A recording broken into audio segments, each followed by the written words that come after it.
Penertiban tambang emas ilegal di Merangin Jambi oleh polisi mendapat perlawanan dari warga. Polisi memilih mundur demi menghindari bentrok di lokasi.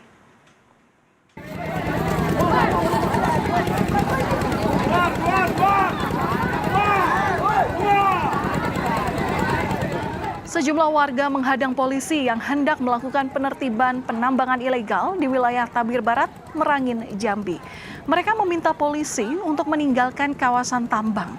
Situasi yang tak kondusif membuat petugas memilih mundur serta melakukan konsolidasi demi mencegah terjadinya bentrokan.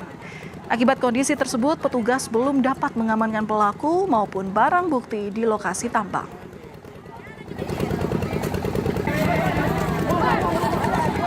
Ternyata masyarakat jumlahnya banyak, sehingga tidak mengambil risiko.